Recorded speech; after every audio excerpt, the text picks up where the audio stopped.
ᱜᱟᱛᱮ ᱜᱟᱫᱮᱞ coaching centre ᱨᱮ ᱥᱟᱱᱟᱢ ᱠᱚᱜᱮ ᱥᱟᱹᱜᱩᱱ ᱫᱟᱨᱟᱢ ᱥᱟᱶᱛᱮ ᱥᱟᱹᱜᱩᱱ ᱥᱤᱸᱜᱟᱹᱲ ᱟᱥᱚᱜ ᱟᱹᱧ ᱥᱟᱱᱟᱢ ᱠᱚᱜᱮ ᱱᱟᱯᱟᱭ ᱜᱮ ᱢᱮᱱᱟᱜ ᱯᱮ ᱛᱟᱵᱚᱱᱟ᱾ ᱛᱮᱦᱮᱧ ᱫᱚ ᱯᱨᱮᱠᱴᱤᱥ ᱥᱮᱴ ᱵᱚᱱ ᱠᱚᱨᱟᱣᱟ᱾ ᱯᱨᱮᱠᱴᱤᱥ ᱥᱮᱴ ᱤᱫᱤ ᱠᱟᱛᱮ ᱛᱮᱦᱮᱧ ᱫᱚ ᱦᱮᱡ ᱦᱩᱭ ᱠᱟᱱᱟ᱾ ᱡᱟᱭᱦᱳᱠ ᱡᱟᱦᱟᱸ ᱛᱤᱱᱟᱹᱜ ᱠᱚᱨᱟᱣ ᱦᱩᱭ ᱠᱟᱱ ᱛᱟᱵᱚᱱᱟ ᱞᱟᱦᱟ ᱥᱮᱱ ᱠᱞᱟᱥ ᱠᱚ, ᱚᱱᱟ ᱠᱚᱨᱮᱱᱟᱜ ᱜᱮ ᱛᱤᱱᱟᱹᱜ ᱜᱟᱱ ᱵᱚᱱ ᱫᱤᱥᱟᱹᱭᱮᱫᱟ ᱥᱮᱵᱚᱱ ᱛᱤᱱᱟᱹᱜ ᱜᱟᱱ ᱵᱚᱱ ᱯᱨᱮᱠᱴᱤᱥ ᱮᱫᱟ ᱚᱱᱟ ᱜᱮᱵᱚᱱ ᱧᱮᱞᱟ᱾ ᱛᱟᱨᱯᱚᱨᱮ ᱱᱮক্ᱥᱴ ᱠᱞᱟᱥ ᱠᱷᱚᱱ ᱟᱨᱦᱚᱸ ᱚᱱᱠᱟᱜᱮ ᱠᱚᱱᱴᱤᱱᱤᱭᱩ ᱤᱫᱤᱭᱟᱵᱚᱱ᱾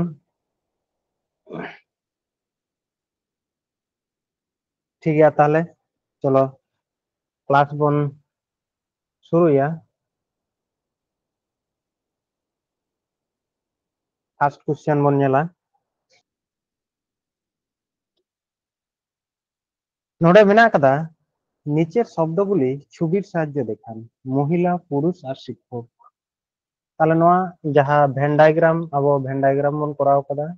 ओना ना मिटे पार्ट कना। ताहले नोआ भेन डायग्राम दारायते नोआ दो बन कराव तहन तो एम गे हेना नोआ रे दो। ताहले नोना को मध्य रे एबीसीडी को मध्य रे ओकाटा सठिक एंसर करना ओना को बन नेला। चे लay कदा मिटी महिला महिला हेना और महिला पुरुष और शिक्षक। महिला पुरुष और शिक्षक नोडे बन नेल लेखान नौका तेबन कराव तहन जे नौका बन मेन दाड़ेया किछुगुला पुरुष शिक्षक को तहना और किछुगुला शिक्षक पुरुष को तहना नौका ते मेन गानोआ। ताहले नोडे जेमन ओना किछुगुला शिक्षक पुरुष और किछुगुला पुरुष शिक्षक और नोडे किछुगुला महिला शिक्षक और नोडे वोमेन। ताहले किछुगुला महिला शिक्षक হতেও পারে আর কিছুগুলা নাও হতে পারে মানে যত তো বাম মেন দাঁড়ে আছে তাহলে কিছুগুলা লাই করা মানে ওনা দো কিছুগুলাকে খাপা যতগে যে মহিলা শিক্ষক কানা কো অনকা কথা তো বাং কানা সে। তাহলে ওনা খাতির নোয়া না ভেন ডায়াগ্রাम दो नौका बना। তাহলে आंसर ओकाटा हुआ आंसर हुआ डी। যখন বন করা লেদা উনরে আরো বেশ কাতে লই হইলে না आंसर को पे लई ताबोना जुदी बापे लया एनखान दो टाइप करते पे भेजाया नेल तपिन।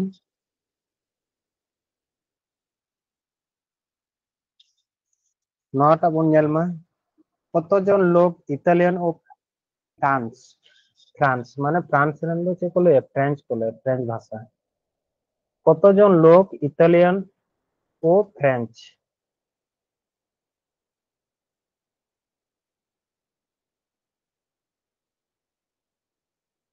ফ্রেঞ্চ তাহলে কতজন লোক ইতালিয়ান ও ফ্রেঞ্চ বলতে পারে। नोआ डायग्राम रे एम हेना कदा नोआटा जहां गोल दाग हेना कदा नोआटा जहां गोल दाग हेना कदा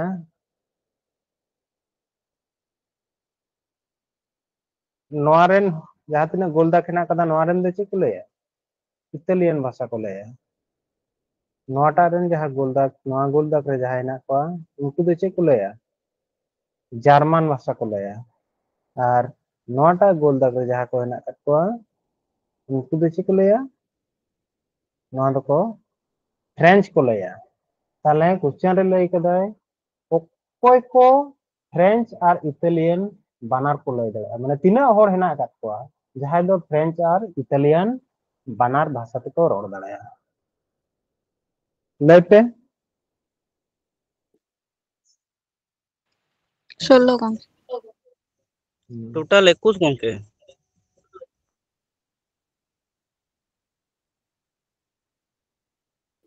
21 हुआ गंगे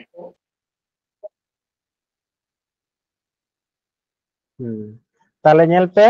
आंचेन लय केदा नोआ मिटिज दो इटालियन इटालियन नो काटा कना नोआटा ইতালিয়ান ওকাটা কানা নোডে কোন যদি নেলা নয় হ্যাঁ আর ফ্রেঞ্চ ওকাটা কানা ফ্রেঞ্চ হুᱭᱩᱜ কানা নোডে কোন নোডে তাহলে নোয়া দো চেক কানা যাহা দো এমন হেনা কো নোডে যাহা তিনা হর হেনা কাট কো নুকু দো কিন্তু ফ্রেঞ্চ আর ইতালিয়ান বানার তেকো রড় দাড়েয়া তাহলে কতজন লোক তাহলে 15 আর 16 আর 5 তিনা হুᱭᱩᱜ কানা 21 তাহলে आंसर है ठीक है नेक्स्ट वन नेला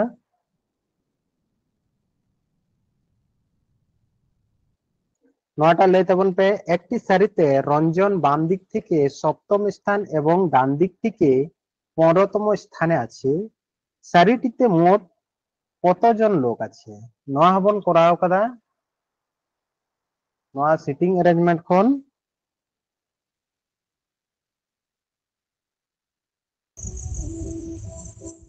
21 ᱦᱩᱭᱩᱜᱼᱟ ᱜᱚᱝᱠᱮ 21 ᱦᱩᱭᱩᱜᱼᱟ ᱜᱚᱝᱠᱮ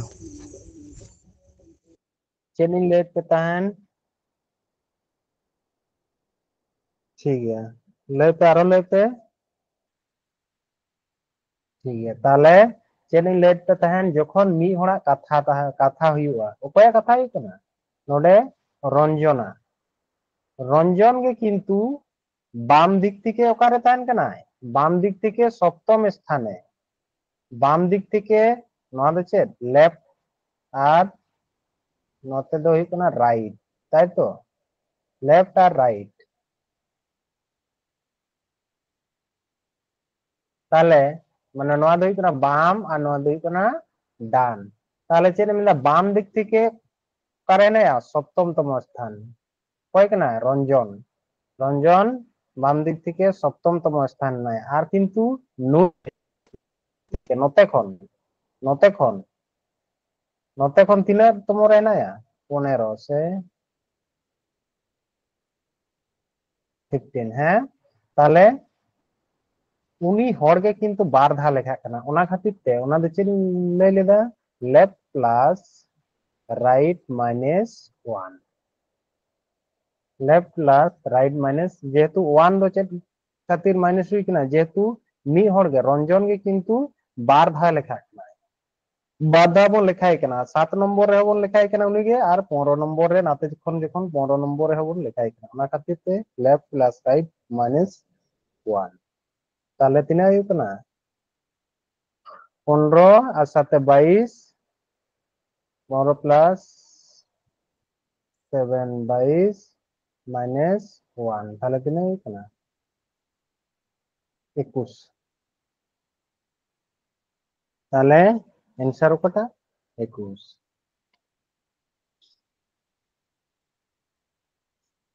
নেক্সট কোন নিলা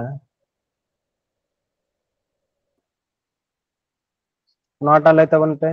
একটি সারিতে বিকাশ ও রোহিতের অবস্থান যথাক্রমে বাঁ দিক থেকে 14তম এবং ডান দিক থেকে নবম যদি তারা তাদের অবস্থান পরস্পর বদল করে তাহলে রোহিতের অবস্থান হয় ডান দিক থেকে 21তম বাঁ দিক থেকে বিকাশের অবস্থান কত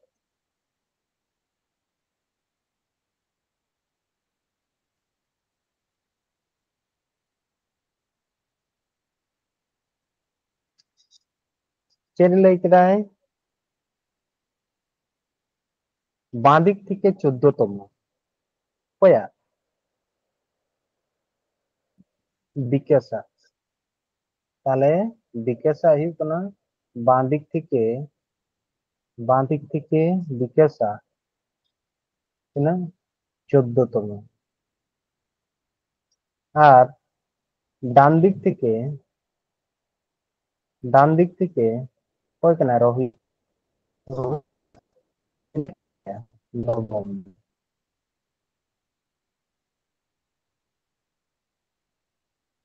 নবমতম স্থানে আবো দো বাবন বাড়ায়া যে নোয়া তালা রেদো তিনে হেনা কোয়া কিন্তু ওকারে দুড়ুব ঢা কাট কিনা ওনা দো বামন বাড়ায় কিন্তু চেরে লই কেদায় যদি তারা তাদের অবস্থান পরস্পর বদল করে যদি তারা তাদের অবস্থান পরস্পর বদল করে পরস্পর বদল মানে ᱫᱚ ᱪᱮᱫ ᱱᱚᱰᱮ ᱨᱳহিত 9 নম্বর স্থান ᱨᱮ ᱦᱮᱱᱟᱭᱟ ᱩᱱᱤ ᱚᱠᱟᱨᱮ ᱦᱤᱡᱩᱜ ᱠᱟᱱᱟᱭ ᱱᱚᱰᱮ ᱦᱤᱡᱩᱜ ᱠᱟᱱᱟᱭ ᱱᱩᱭᱟᱜ ᱡᱟᱭᱜᱟ ᱨᱮ ᱦᱤᱡᱩᱜ ᱠᱟᱱᱟᱭ তাহলে আর নুই হিজᱩᱜ ᱠᱟᱱᱟᱭ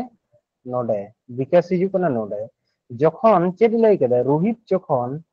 রোহিত যখন অবস্থান হয় ডান দিক থেকে তিনাᱜ 21 তম যখন নডে হিজুগ কানায় উনরে ডান দিক থেকে তিনাᱜ ᱦᱩᱭᱩᱜ ᱠᱟᱱ ᱛᱟᱭᱟ 21 তম ᱯᱟᱥᱮᱱ ᱠᱷᱚᱱ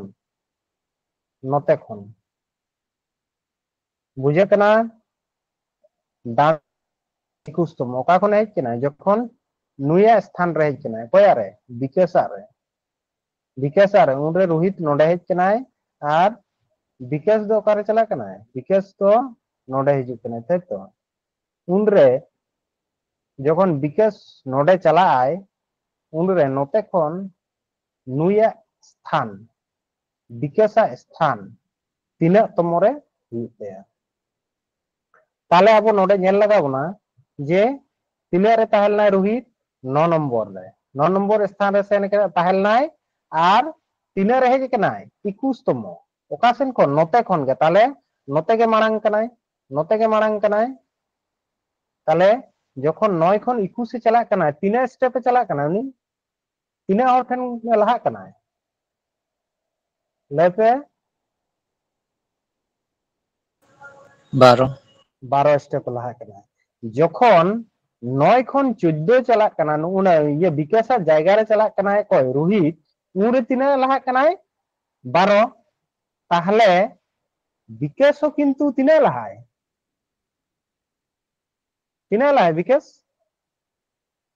বিকাশও কিন্তু রোহিতের জায়গা রে চালায় তাহলে উনি হো 12 জনা লাহা রেগে চালায়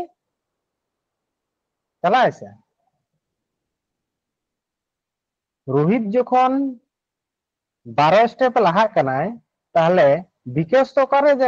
ওকারে চালায় রোহিতের জায়গা রে চালায় আকিন তো স্থান কিন পরিবর্তন দাসে স্থান কিন পরিবর্তন দা তাহলে নুই হো কিন্তু ওকারে চালায়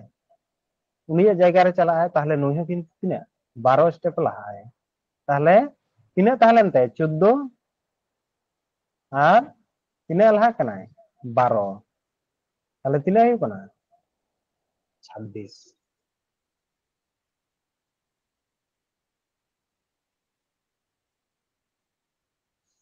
বুঝে দাঁড়ে তাপে Hoi gongke. ব্লাড রিলেশন খন বন নেলা নিতে দে চলে দেয় একজন মহিলাকে ফটোতে দেখিয়ে ভদ্র মহিলা বলল আমার কোনো ভাই এবং বোন নেই কিন্তু ওই ভদ্র মহিলার মা হলো আমার মায়ের কন্যা ফটোটি কার তাহলে মিটি ভদ্র মহিলা আর মিটেন ফটো উদুক কাতে লই দেয় মেনদায় উনি দো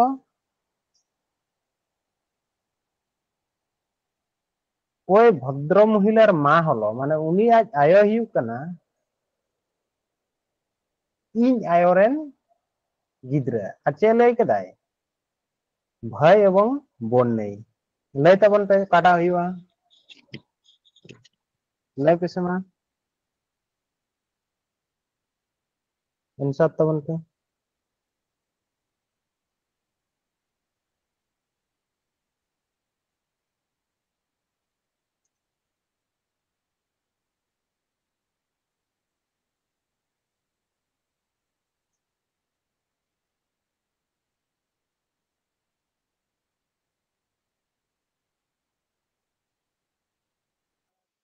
ऑप्शन बी हुई होगी।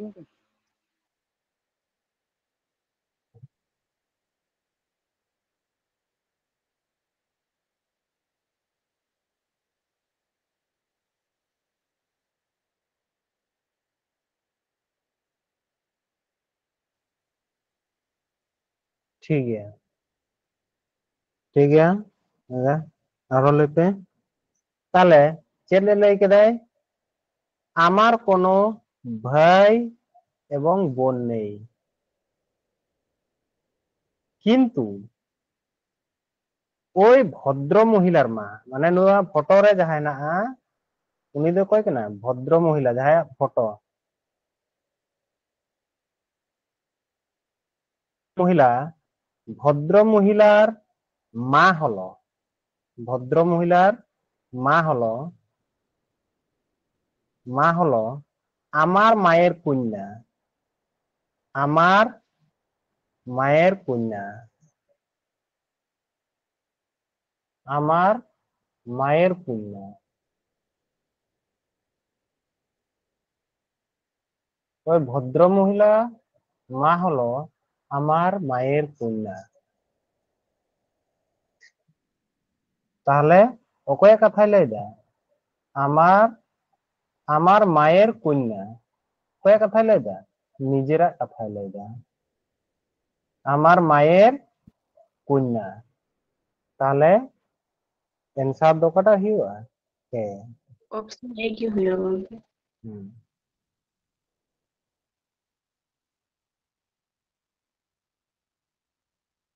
नोआ हॉ रक्त संपर्क कना नोआटा लय तबन पे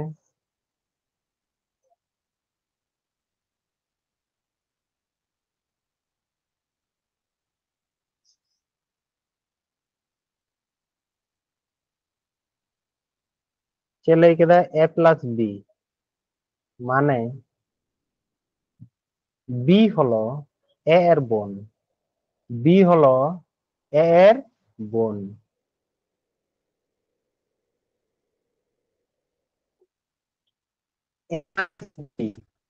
माने बी রেন মানে এ হলো বি এর বাবা কিন্তু বি রেন মানে বি হলো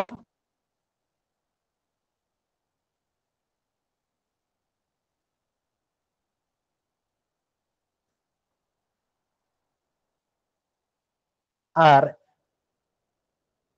এ ভাজিত বি রেন মানে হুᱭᱩᱜ ᱠᱟᱱᱟ বি হলো এ এর স্বামী ঠিক আছে তাহলে আবো নোডে বন নেলা ওকা খন অকয় কয়া সাগাই খোজক কানায় ডি ইচ এর কে হয় ডি ইচ এর কে হয়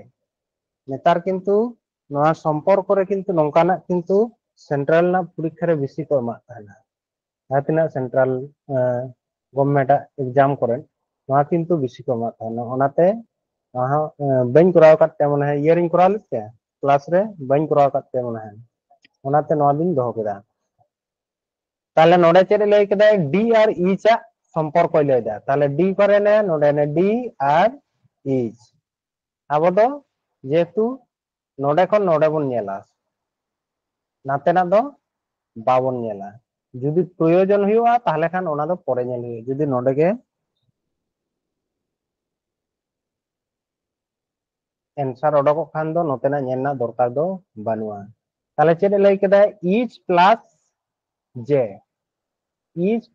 जे और अब प्लस ना चेद बन नेल कदा प्लस रे चेद बन नेल कदा बी हलो ए एर बोन ताले बी ताले जे नुई दो कय हुआ जे दो बी सबो जेहेतु दोसार रेन कनाय আর চে লই কেদা দোসার রেন মানে বি তাহলে উনি যে দো কয় সব বি তাহলে যে হলো এর বোন যে দো কয় কানায় ইচ রেন না দো মাইনাস তে বন কোডেয়া এইচ রেন বোন ইচ বোন তারপরে চে লই কেদা নডে চে না ইনটু হিনা ইনটু রে চে বন গেলাম আমরা ইনটু রে বি হলো এ এর পুত্র তাহলে ইনটু জি তাহলে জি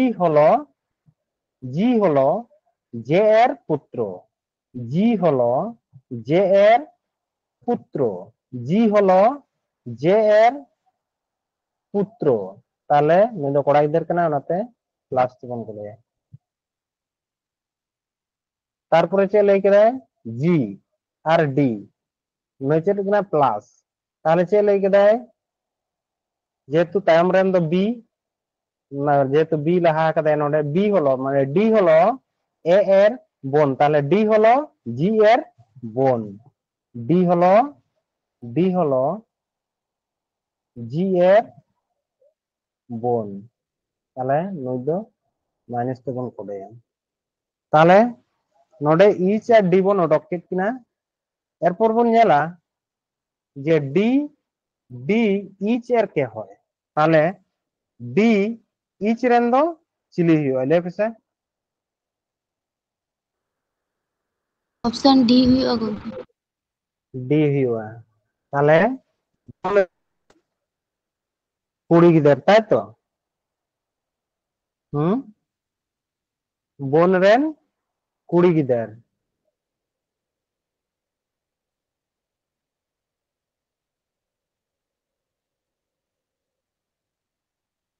বুঝিয়ে দাঁড়ায় তো কিছু বাং? হ্যাঁ গমকে। চল নেক্সট বন ñela।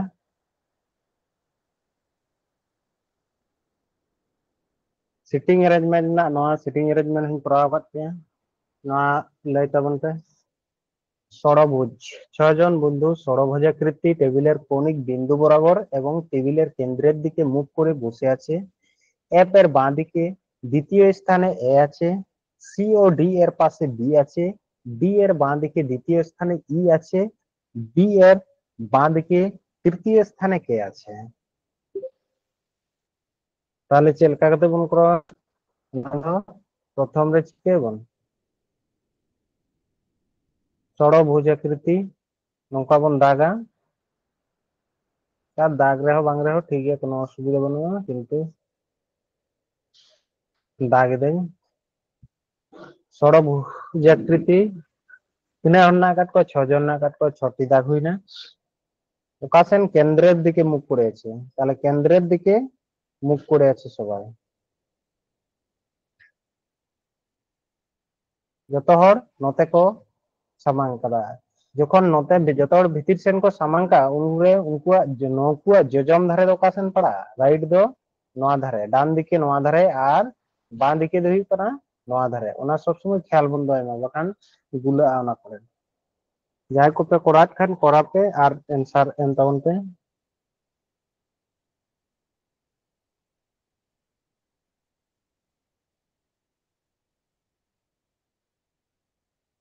ঠিক, তাহলে আবো নোডে প্রথম রে বন ñela সি কেন মেন্দা এফ এর বাঁ দিকে দ্বিতীয় স্থানে এ আছে, তাহলে এবং সি ও ডি এর পাশে বি আছে। তাহলে আবো যতক্ষণ নোয়াটা দো বাগি কেতে চিকেবন নোয়াটা বন সাবা সহজত তাবন, চেদা সম্পর্ক একে অপরে হেনা কাদা। হ্যাঁ, ওনা খাতির তাহলে সি আর ডি, তাহলে যদি সি আর ডি, তাহলে যদি নোডে বিন দহই আছে লই কেদা সি ও ডি এর পাশে বি আছে, মানে বানাহর পাশে রেগে কিন্তু ডি দো হেনায়া। তাহলে নোডে যদি বিন দহইয়া, তাহলে নোডে ডিম দহইয়া, নোডে সিন দহইয়া, বানাহর পাশে রেগে হেনায়া কয় বি। তারপরে লই কেদা ডি এর বাঁ দিকে, ডি এর বাঁ দিকে দ্বিতীয় স্থানে ই আছে, ডি এর বাঁ हेलो गंके हाँ मिदटां कुकली ताहे कना। লই কেদা এরপর নিতো কিন্তু লাহারে না প্রথম রে ñela যাবন যে এফ এর বাঁ দিকে দ্বিতীয় স্থানে এ আছে, এফ এর বাঁ দিকে দ্বিতীয় স্থানে, এফ এর বাঁ দিকে দ্বিতীয় স্থানে এ আছে। তাহলে ওকারে বারয়া জায়গা হেনা, নোডে মিটিজ জায়গা হেনা কাদা আর নোডে মিটিজ জায়গা। তাহলে ওকার বন দহইয়া এফ এর বাঁ দিকে দ্বিতীয় স্থানে, তাহলে এফ দো নোডে বন দহইয়া আর এ দো নোডে বন দহইয়া, যেহেতু বাঁ দিকে দ্বিতীয় স্থান রে লই কেদা চে হেনা এ হেনা। এ পা বাঁ দিকে দো ওকা কানা নতে,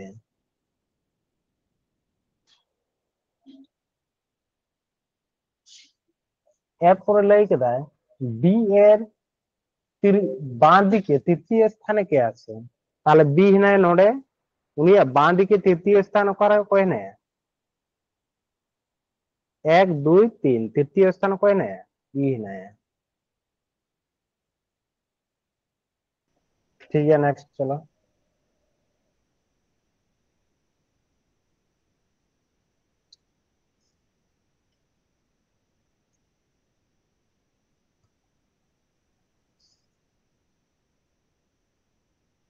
বিবৃতি খন নয়াটা লই তাবন pay. some papers are pencils, some papers are pencil, some pencil are boards. No paper is a board, all paper are boards, some papers are not, some boards are not papers.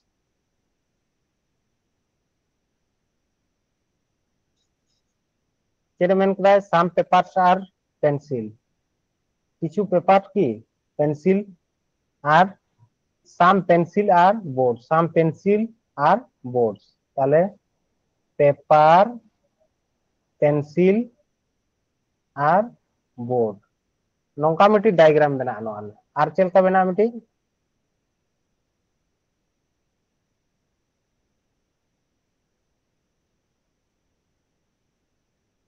Paper, pencil আর boards, some pencil আর boards nongka ho bena. তাহলে চেদ লই কেদে যখন গে নেলা ননা সাম all আর সাম all do চেদ কেনা পজিটিভ স্টেটমেন্ট সাম ho কিন্তু পজিটিভ স্টেটমেন্ট কেনা সাম ho কিন্তু পজিটিভ মানে কিছু গান পজিটিভ স্টেটমেন্ট কেনা ওনা খাতির যদি কোনো পজিটিভ স্টেটমেন্ট তাহে না সে বিবৃতি রে পজিটিভ তাহে না তাহলে নেগেটিভ দো কিন্তু তিসো বাং হুয়া। তাহলে ওনা খাতির তে ওনা সব সময় দিশাকা হুয়া যদি কোনো বিবৃতি বা স্টেটমেন্ট রে যদি পজিটিভ কথা তাহে না উনরে কিন্তু নেগেটিভ উত্তর দো নেগেটিভ কনক্লুজন সে নেগেটিভ সিদ্ধান্ত দো কখনো বাং হুয়া। তাহলে ওনা খাতির নোয়াটা হো ভুল গিয়া আর নোডে হচ্ছে মেন করা নট হেনা কাদা আর নোডে হেনা কাদা নো কিন্তু বানার বিবৃতি রে কিন্তু সাম সাম হেনা কাদা নেগেটিভ দো বানুয়া ওনা খাতির পজিটিভ স্টেটমেন্ট রে দো কখনো কিন্তু নেগেটিভ কনক্লুজন দো সে নেগেটিভ সিদ্ধান্ত দো বাং হিজুয়া ওনা খাতির নোয়া হো ভুল। আর যেহেতু অল পেপারস আর বোর্ড তো অল পেপারস আর বোর্ড মা তো বানু গিয়া তাহলে নোয়া হো ভুল। তাহলে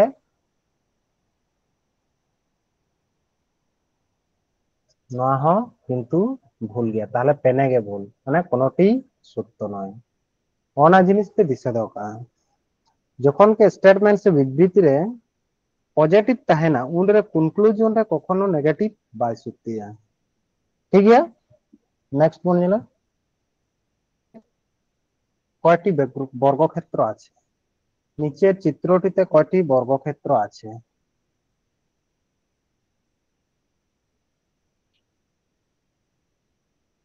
নটা লইতে বলতে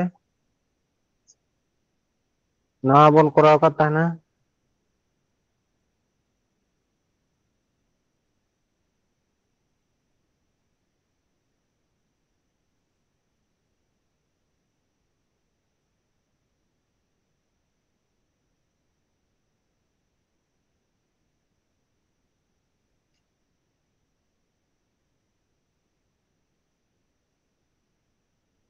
ঠিক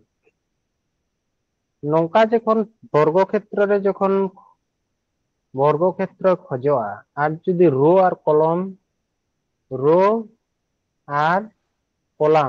কলাম যখন সমান সমান তাহে না সে নয়া দো রো আর নয়া দো কলাম তাহলে নয়া আর নয়া যখন সমান সমান তাহে না উনি দো কিন্তু নয়া আর নয়া ডাইরেক্ট গুণক কেনা সে সমান সমান তাহে না উনি দো চিকে 1 square plus 2 square plus 3 square plus 4 square আর যদি কম বেশি তাহে না কম বেশি তাহলে খান চিকে নয়া কম বেশি তাহে না উনি দো নয়া সালা নয়া গুণুয়া রো সালা কলম গুণুয়া রো সালা কলম গুণ চালা যতক্ষণ বাং নুই এক এ ᱧᱟᱢᱚᱜ ᱠᱟᱱᱟ তাহলে ওনা খাতির নয়া দো যেহেতু রো আর কলম সমান হেনা তাহলে যত রে ᱚᱸᱰᱮ ᱛᱚ ᱴᱷᱤᱠ ᱤᱧ ᱦᱚᱸ ᱧᱮᱞ ᱞᱟᱹᱧ ᱴᱷᱤᱠ ᱜᱮ ᱚᱱᱟ ᱦᱩᱭ ᱫᱟᱲᱮᱭᱟᱜᱼᱟ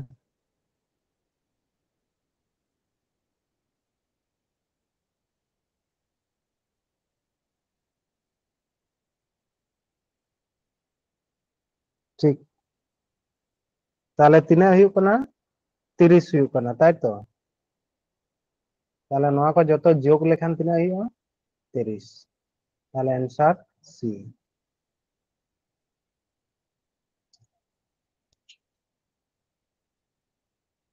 जहां को जुदी बन हिड़िंग काट खान एनखान मिद धाव ओना नेल माबन मारेया वीडियो पांजा काते नेल पे हेना कदा हा नाबन नेल नीचेर चित्रটিতে কয়টি ত্রিভুজ আছে নটা লইতে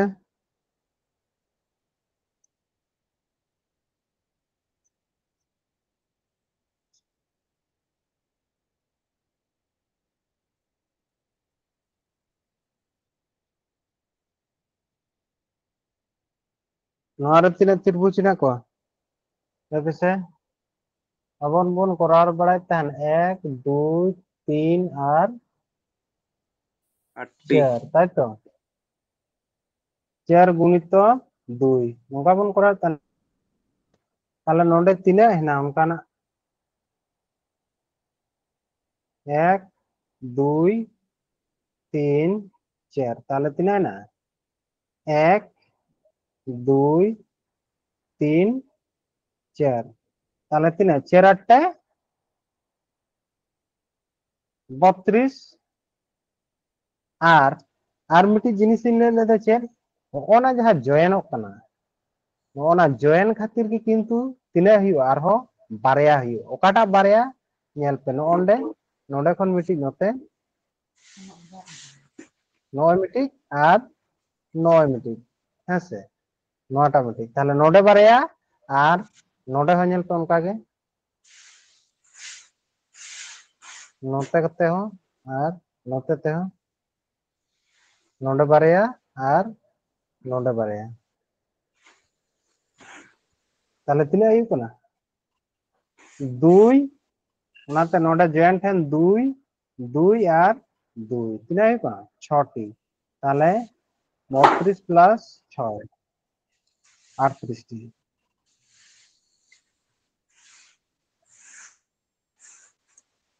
অপশন তাহলে কো তিনা হেনা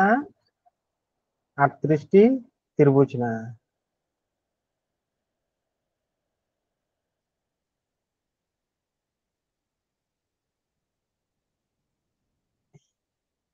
ठीक है नेक्स्ट बन जाला गंके তাহলে অপশনে তো ভুল কি ऑप्शन तो भूल गया 36टी 38टी है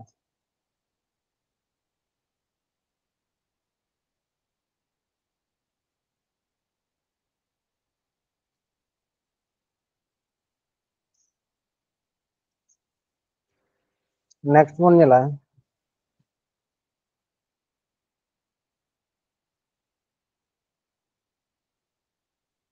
स्टेटमेंट कंक्लूजन नोआ बन कराव कदा चेर मेंदाय जुदी केउ कठिन परिश्रम करे तबे तारा तारा ताड़ाताड़ी उन्नत होबे तार ताड़ाताड़ी उन्नति होबे ताहले कंक्लूजन चेर लई केदाय नोआ सिद्धांत चेर लई केदाय कठिन परिश्रम उन्नतिर दिके निये जाय কেউ যদি কঠিন পরিশ্রম করে তবে তার তাড়াতাড়ি উন্নতি হবে কেউ যদি কঠিন পরিশ্রম করে তবে তার তাড়াতাড়ি উন্নতি হবে লেগে দেয় চেলে দেয় কঠিন পরিশ্রম উন্নতির দিকে নিয়ে যায় নোয়া যাহা স্টেটমেন্ট খন নোয়া কিন্তু ঠিক বুঝুক না কঠিন পরিশ্রম উন্নতির দিকে নিয়ে যায় মানে কেউ যদি কঠিন পরিশ্রম করে তবে তার তাড়াতাড়ি উন্নতি হবে তাহলে কঠিন পরিশ্রম করলে উন্নতির দিকে নিয়ে যায় তাহলে নোয়া ঠিক আছে বাং চেলকা বুঝুক না নোয়া স্টেটমেন্ট খন নোয়া কনক্লুজন নোয়া সিদ্ধান্ত কি ঠিক বুঝে কেনা যে কঠিন পরিশ্রম করলে তাড়াতাড়ি উন্নতির দিকে তাড়াতাড়ি উন্নতি হবে তাহলে কঠিন পরিশ্রম উন্নতির দিকে নিয়ে যায়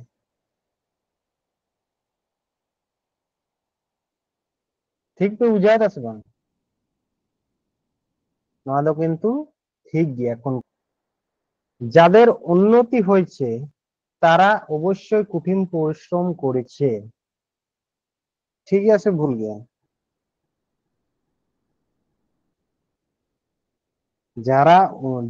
যাদের উন্নতি হয়েছে তারা অবশ্যই কঠিন পরিশ্রম করেছে।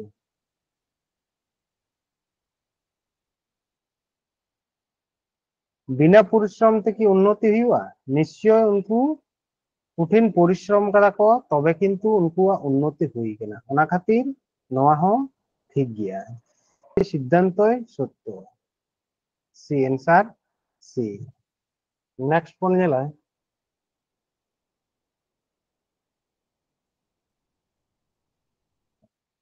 অসম্পূর্ণ চিত্র সম্পূর্ণ করো। নয়টা ওটা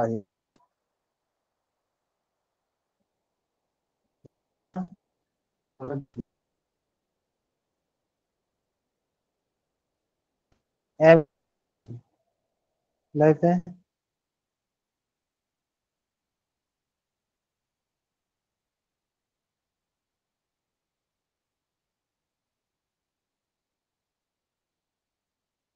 ऑप्शन डी। Option D. যেহেতু নোডে নৌকা দরকার তাই তো নৌকা নৌকা আর নৌকা তাহলে ᱚᱱᱟ ᱚᱠᱟᱴᱟᱜ ᱨᱮ ᱦᱮᱱᱟᱜᱼᱟ? ᱱᱚᱣᱟ ᱡᱮᱦᱮᱛᱩ ᱱᱚᱰᱮ ᱦᱮᱱᱟᱜᱼᱟ ᱚᱱᱟ ᱠᱷᱟᱹᱛᱤᱨ ᱱᱚᱣᱟ ᱦᱚᱸ ᱵᱷᱩᱞ। ᱱᱚᱣᱟ ᱩল্ᱴᱟᱹ ᱫᱷᱟᱨᱮ ᱦᱮᱱᱟᱜᱼᱟ, ᱱᱚᱣᱟ ᱠᱤᱱᱛᱩ ᱟᱹᱪᱩᱨ ᱵᱟᱝ ᱧᱟᱢᱟ ᱱᱚᱣᱟ। আর নয়া হᱚᱸ নডে উল্টা ধারে হেনাᱜᱼᱟ ᱚᱱᱟ ᱠᱷᱟᱹᱛᱤᱨ নয়া হᱚᱸ ভুল। তাহলে অপশন ডি। Option D.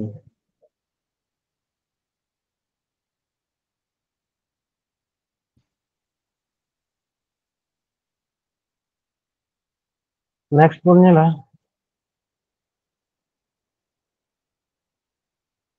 ভাঁজকরণ। নয়া তালারে ভাঁজ লেখান নয়া ওকাটা চিত্র বেনাᱜᱼᱟ? নোডে যদি ভাঁজ ᱦᱩᱭᱩᱜᱼᱟ তালাতে যদি ভাঁজ ᱦᱩᱭᱩᱜᱼᱟ তাহলে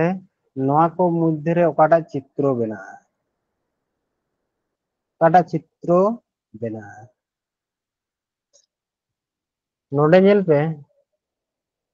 নয়া যদি নতেম ভাঁজে নতে ভাঁজᱚᱜᱼᱟ ᱱᱚᱰᱮ যেহেতু নোয়াতে নতে ভাঁজ ᱠᱟᱫᱟᱭ ᱱᱚᱣᱟ ᱫᱚ ᱡᱚᱛᱚ ভাঁজ ᱠᱟᱛᱮ ᱦᱮᱱᱟᱜᱼᱟ। তাহলে নোডে ᱠᱷᱚᱱ যদি ᱱᱚᱜᱼᱚᱱᱟᱢ ভাঁজᱟ নোডে তাহলে ওকারে হিজুᱜᱼᱟ? ᱱᱚᱜᱼᱚᱱᱟ ᱠᱩᱱ ওকারে হিজুᱜᱼᱟ? নাডে হিজুᱜᱼᱟ। তাহলে সব সময় পে নেলা নোয়াতে কিন্তু নোডে হিজুᱜᱼᱟ। আর নোয়া যখন নোয়া ধারে মিলিয়ে উনরে ওকারে চালাᱜᱼᱟ? নোয়া ऑप्शन যখন सी हुआ। নোয়াটা রে মিলিয়ে উনরে ওকারে চালাᱜᱼᱟ? উনরে কিন্তু নোডে হিজুᱜᱼᱟ। তাহলে নৌকা চিত্র ওকাটাᱜ রে হেᱱᱟᱜᱼᱟ? ᱧᱮᱞᱟᱵᱚᱱ ᱚᱯᱥᱮᱱ नोडे बानुआ जेमन नोंडेना जहां नोंडेना चित्र ओकारे चलागᱼᱟ? नोआ जुदी नोडे मिदी नाडे चलागᱼᱟ ताहले नोआ हᱚᱸ भूल। नोआ नोआ नाडे हेनाग कदा नोते हेज कना नोते ते ओनाते नोआ हᱚᱸ भूल। नोआटा ᱧᱮᱞ पे नोडे ताला रे हेज कना ओनाते नोआ हᱚᱸ भूल। जेहेतु नोना जिनिस ते नोंडे खन नोते जहां ओनाते हिजुगᱼा ओना बानुआ ओनाते डी हᱚᱸ भूल। ताहले आंसर सी। नेक्स्ट बोन ᱧᱮᱞᱟ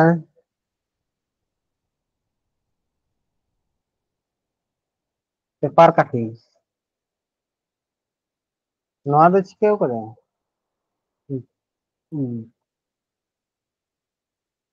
गुछाव कते गेट कते हेना नोआ जखोनेम पासनावा उनरे किंतु ओकाटा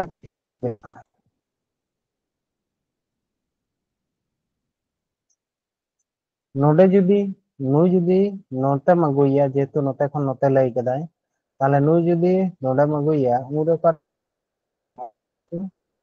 नौका बनाया और नोआ दो नौका बनाया। और नोआ जुदी बानार मिद धाते नाते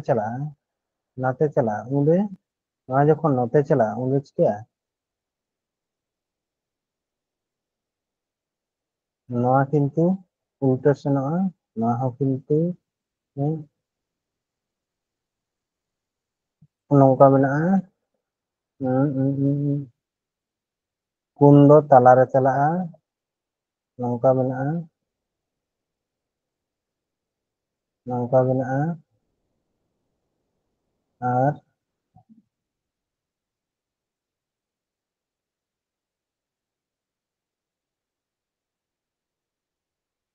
ᱱᱚᱣᱟ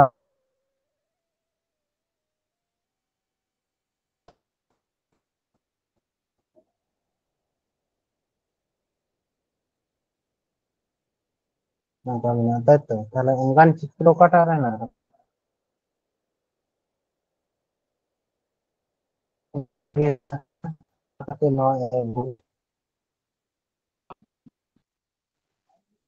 বি ᱱᱚᱣᱟᱴᱟᱜ ᱡᱮᱢᱚᱱ ᱢᱤᱫ ᱫᱷᱟᱨᱮ ᱜᱮ ᱦᱮᱱᱟᱜ ᱟᱠᱟᱫᱟ ᱱᱚᱝᱠᱟ, ᱚᱱᱟ ᱠᱷᱟᱹᱛᱤᱨ ᱱᱚᱣᱟ ᱦᱚᱸ ᱵᱷᱩᱞ, ᱱᱚᱣᱟᱴᱟᱜ ᱧᱮᱞ ᱯᱮ ᱢᱤᱫ ᱫᱷᱟᱨᱮ ᱜᱮ ᱦᱮᱱᱟᱜ ᱟᱠᱟᱫᱟ, ᱚᱱᱟ ᱠᱷᱟᱹᱛᱤᱨ ᱱᱚᱣᱟᱴᱟᱜ ᱦᱚᱸ ᱵᱷᱩᱞ, ᱛᱟᱦᱞᱮ ᱮᱱᱥᱟᱨ ᱚᱠᱟᱴᱟᱜ? Answer B.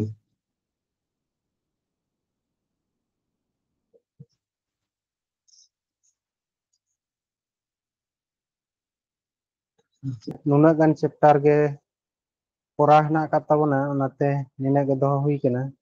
आरो जखन जतो चैप्टर हुई ताबोना उन समय किंतु प्राय प्रैक्टिस सेट बन दोहया